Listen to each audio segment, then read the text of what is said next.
শেষমেশ আমার প্রিয় নবীজির কথাগুলো সত্যি হচ্ছে। আমার প্রিয় নবীজি বলে, শেষ জবানায় মানুষ ইসলাম থেকে সরে যাবে এবং ইসলামিক কর্মকাণ্ডগুলো তাদের থেকে ভালো লাগবে না। হ্যাঁ, বর্তমান যুগে সেটাই হচ্ছে।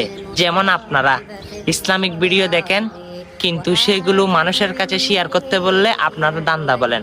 আরে ভাই, আমরা তো চাইলে অনেক ভিডিও করতে পারি, কিন্তু ইসলামিক ভিডিও কেন করি? আল্লাহ এবং আল্লাহ রাসূলকে পাওয়ার জন্য। হ্যাঁ, হয়তো আপনি সেটাকে দান্দা বলতে পারেন। অবশ্যই আজকে আপনি যদি জান্নাত পেতে চান, সেই জান্নাতের দোয়াটি সকল মুসলমানের কাছে ছড়িয়ে যান। অবশ্যই বিনা হিসাবে জান্নাত কে না পেতে চাই, আপনিও পাবেন।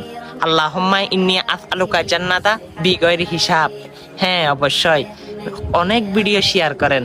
আজকে শেয়ার করতে হয়তো আমি বলবো না, আপনার মনে যদি জজবা উঠে যায় ইসলামের প্রতি, তাহলে এই জান্নাতের দোয়াটা সকল মুসলমানের কাছে